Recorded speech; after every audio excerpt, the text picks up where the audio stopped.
گرفتی؟ آره؟ دارم میگیرم. تعویض لوازم پرر به این صورت به روی گیره میبندیش اینجوری جاش میندازی. حالا اگه گیرم در دسترس نبود با دستم میشه. لوازم قدیمی رو در میاری.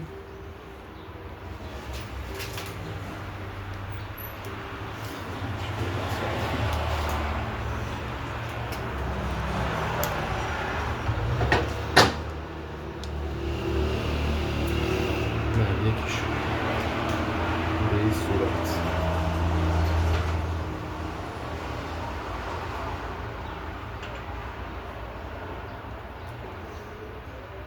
اون یکی رو فعلا جا نمیندازی. یه مقدار گریس سیلیکونی این هم هست چربشو میکنیم با گریس سیلیکونی. حالا ادامه رو براتون میزنم. گیر نداره رو اوکیه به این صورت جا میزنی از جلو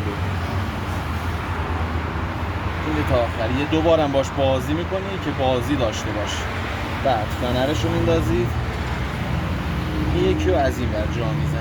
یه چپ و راست بالا پایین کنی قشنگ خودش جا میفته. این باید این خلاصی رو داشته باش. الان لنت هم میندازم و فیلمو براتون میگیرم.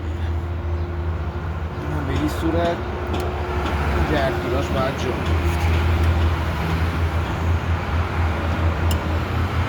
یکی هم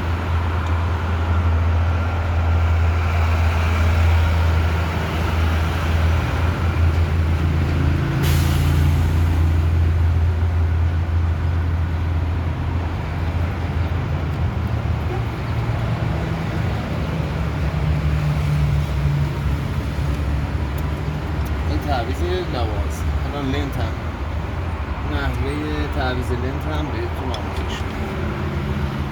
آقا مجتبی پیوزش کن. ببینید شما میتونید این کاسه نمد رو در بیارید. کاسه نمد بولبرینگ این الان گریس داره. مقداری گریس بزنید داخلش. کاسه بولبرینگ رو جا بذارید و کاسه نمد رو به این صورت جا بزنید. حالا میریم برای مونتاژ. این دوتا پیمای نگهدارندشه. این فنر بزرگی فنر اصلیه. ببینید به 2 دریغ بسته میشه. زمانی که از این ور بندازید یه ذره مقداری میاد بالا و گیر میکنه به سیلن. ولی اگه از این ور بندازید به این پایین میاد و اصولیش اینه. اینو به این صورت جا میزنید. پیمش رو جا میزنید.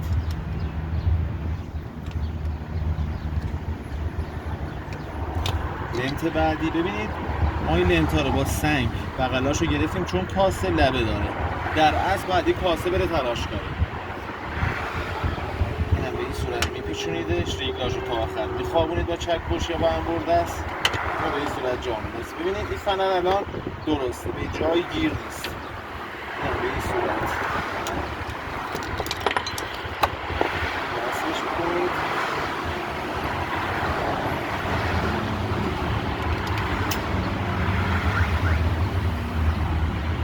بعد فنر پایین حتما توجه داشته باشید که لنت روی جای خودش قرار بگیره. فنر بعدی به این صورت میندازید و به این صورت هم میندازیدش داخل. یه تست میگیرید از ریگلاژ. ببینید ریگلاژ سالمه. یه ریگلاژ رو تا آخر میدید عقب.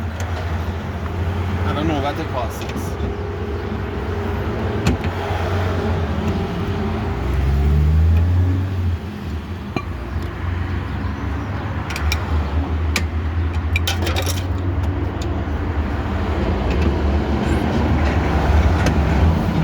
زمانی که جا زدید آبش میدید در جا که گیر نداشته باشه. بعد به این صورت بولبرینگ، محافظ بولبرینگ، پیچ،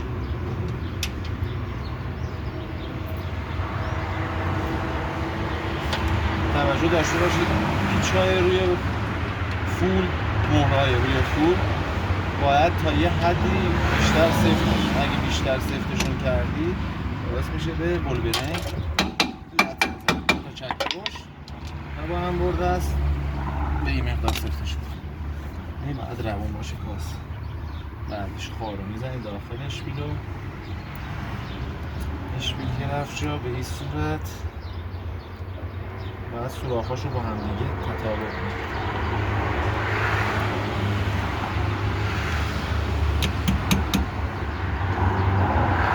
صاف کنید میارید اینجا هم به این صورت و به این صورت یه دونه یکی هم این صورت. بعدش کاپ بولگرین رو میبندید. بعدش داشت میشه یه مقدار گریس داخلش بزنید، این مقدار کافیه.